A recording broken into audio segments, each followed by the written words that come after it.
Tehelka India News. Please like and share and don't forget to subscribe.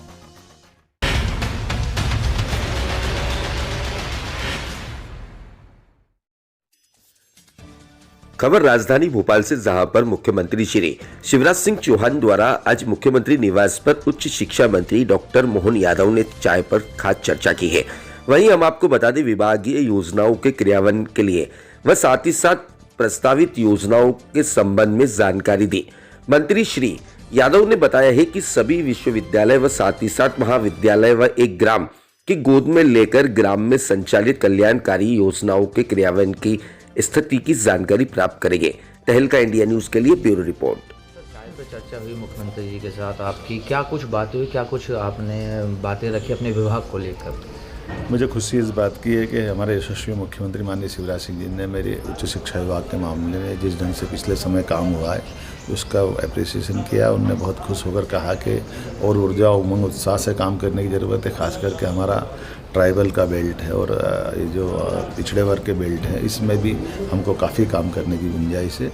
मैं उम्मीद कर रहा हूँ कि जिस प्रकार से उनने हमको पिछले कोरोना के काल के बावजूद भी परीक्षा की परमिशन दी थी, अब आज जबकि सारे कॉलेज खोले जा चुके हैं, ऐसे में हमारी जवाबदारी और बढ़ जाती है कि आगामी परीक्षा भी हम सम्मानजनक तरीके से करा लें और शिक्षा का गुणवत्तापूर्ण शिक्षा और उसका स्तर अंतर्राष्ट्रीय स्तर का बने, इस दिशा में हमने प्रयास करना प्रारंभ किए। 2-3 विषय खास करके नवाचार की दृष्टि से लिए हैं कि अब सभी विश्वविद्यालय महाविद्यालय कम से कम एक गांव को जरूर गोद लेंगे और वो गांव आमतौर पर पिछड़े की श्रेणी में रहेगा ताकि वहाँ हमारी सामाजिक सहभागिता भी बने।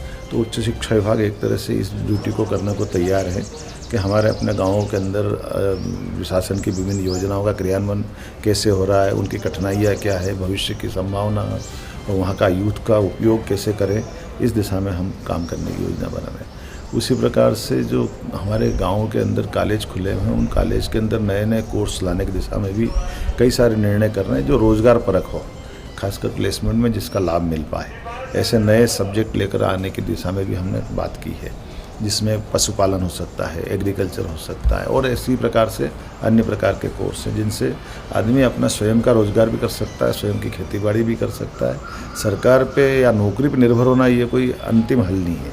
आने वाली शिक्षा नीति भी इसी प्रकार से हमको प्रेरित कर रही है। एक बात ये भी महत्व रख रही है कि नई शिक्षा नीति में 2035 के आसपास आगामी समय में जब विश्वविद्यालय की संकल्पना धीरे धीरे खत्म हो जाएगी, जो शैक्षणिक संस्थान हैं वो अपनी खुद गुणवत्तापूर्ण बनाते हुए स्थिति और वो अपने आप में डीम्ड यूनिवर्सिटी का रूप ले लेंगे।